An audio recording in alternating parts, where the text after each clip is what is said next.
السلام عليكم ورحمة الله متابعيني الغاليين، أهلا وسهلا بيكم. ازيكم عاملين ايه؟ يا رب دايما بخير وفي أحسن حال.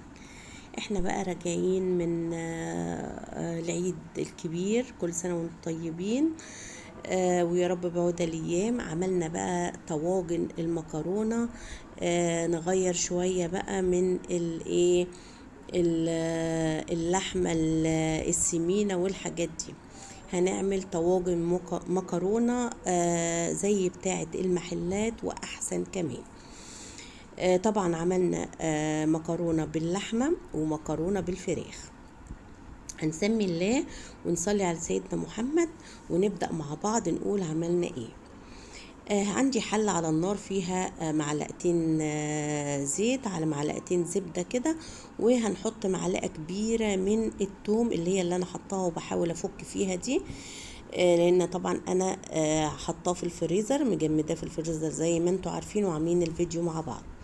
هنبدأ بقى نخلي الثوم ياخد اللون الذهبي، وننزل عليه كده ب نص شفشق طماطم، ومعاه بقى كيس من اكياس الصلصة اللي انا عاملاها معاكم قبل رمضان في تفريزات رمضان. هنبدأ كده نخلي الصلصة كلها مع بعضها كده عشان تدي لون حلو، والصلصة هتدي لون حلو مع الطماطم، وفي نفس الوقت لا غنى عن الطماطم الفريش. هنحط بقى التوابل اللي هي عبارة عن كمون وفلفل وشطة وبابريكا ومكعب مرق الدجاج، كل حاجة معلقة صغيرة، ومعاهم مكعب مرق الدجاج، والشطة طبعا على حسب ما بتفضل، معلقة او نص معلقة على حسب، والملح طبعا. هنقلب بقى كله كده البهارات مع الصلصة، ونبدأ بقى نجهز الحشوة بقى. انا عندي صدر فرخة قطعته كده وهو مستوي على فكرة.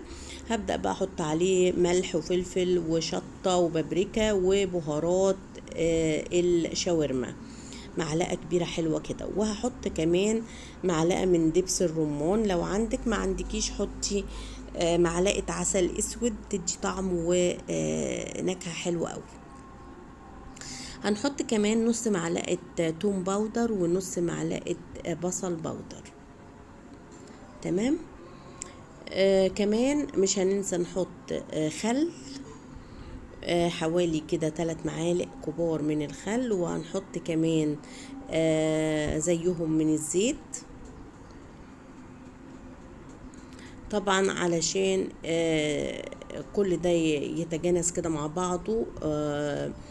نحطه كده حوالي 10 دقايق مع بعضه كده، وبعدين نروح بقى على الطاسة برضو فيها معلقة زيت على معلقة زبدة، وننزل بقى بالشاورما كده تاخد صدمة، او بصدور الفراخ اللي احنا خلناها زي الشاورما تقريبا يعني.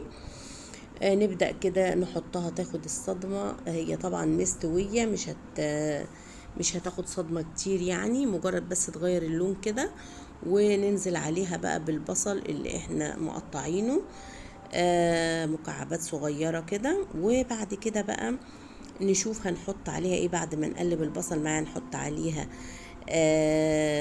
عندك فلفل الوان، بتبداي تحطي عليها فلفل من الالوان. طبعا انا كل الحاجات دي انا عاملاها في الفريزر، عينها عندي في الفريزر يعني. ده فلفل اخضر اهو، حطاه في الفريزر لما بترخص طبعا الحاجات، احنا متعودين على كده. بنخزن كل حاجة اهو زي ما انتوا شايفين. هحط كمان فلفل الوان. بتخزني بقى كل الخضروات عندك، وقت الزنقة بتطلعيها وبتشتغلي بيها. الله أكبر، الله أعظم، الله أكبر، الله أكبر. أشهد أن لا إله إلا الله، أشهد أن محمد رسول الله. طبعا ده كمان فلفل ألوان أصفر وأحمر. هنقلب كل المكونات مع بعض. بعد كده بقى ابدا اجهز الطواجن كده زي ما انتوا شايفين، ادهنها بقطعه من الزبده. كل الطواجن بتاعتي طبعا انا كنت عامله، خلصت الحشوه اللي هي الفراخ اللي انا عملتها معاكم، وكمان كنت مجهزه حشوه لحمه معصجه طبعا عملنا اللحمة المعصجة مع بعض قبل كده. مش محتاجة ان انا اضيع فيها وقت في الفيديو يعني. فقلت بقى ايه، اجيبها جاهزة على طول كده، كانت متبقية عندي من حشوة قبل كده. هبدأ بقى انزل سواء بقى حشوة الفراخ او بحشوة اللحمة. بعملها هي الطبقة الاولى في الطاجن كده، بفردها على مساحة الطاجن كلها وابدأ اسويها. والمعيار اللي احطه في طاجن احطه في جميع الطواجن، يعني لو معلقتين او 3 معالق من اللحمة يبقى نفس الحكاية، او فراخ يبقى نفس الحكاية في الطاجن التاني. تمام. وابدأ بقى كده اساوي الطبقة الاولانية من الفراخ او من اللحمة، وانزل بقى عليهم بالمكرونة. برضو نفس الحكاية، المكرونة اللي هحطها تبقى نفس العيار او المعيار بتاع جميع الطواجن. لو هحط كبشة او مقصوصة من المكرونة يبقى اللي هي الناشفة، طبعا مش هنسلق المكرونة خالص، مكرونة ناشفة من الكيس على طول. هنحط نفس بقى المعيار، سواء حطيت مقصوصة او مقصوصة ونص في طاجن يبقى نفس الحكاية في الطاجن التاني لحد ما بنكمل جميع الطواجن بتاعتنا. كمان هتعملي الصوص بنفس الطريقة. هتحطي لو حطيتي كبشة من او مقصوصة من المكرونة هنحط لها 2 كبشة من الصوص. ونبدأ بقى نسويه برضو المكرونة والصوص كده، ونهز كده الطاجن بتاعنا قبل ما بندخله الفرن.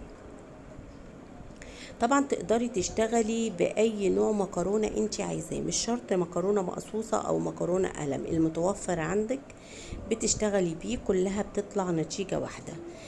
اهم حاجه تكوني ماشيه الخطوات مظبوطه. طبعا انت عارفه انت ماليه الكبشه بتاعتك قد ايه، فبتحطي منها 2. تمام كده. بنهز كده الطاجن عشان ننزل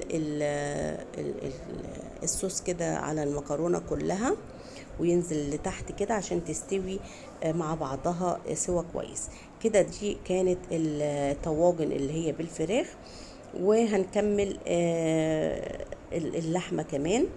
يعني تقدري تعملي الحشوة زي ما تحبي بنفس الخطوات. نبدأ بقى كده. ما بتاخدش كمية خالص يا جماعة، عايزة اقول لكم يعني موفرة جدا في اللحمة وفي الحشوة عامة. ابدأ بقى انزل بالمكرونة برضو نفس الطريقة بالظبط. طبعا انا ليه بقول ان بقى المعيار واحد، علشان لما نيجي نقدم بقى الاكل بعد كده ما يبقاش فيه طاجن اعلى من طاجن لما بنقلبه، او يبقى فيه حاجة مختلفة.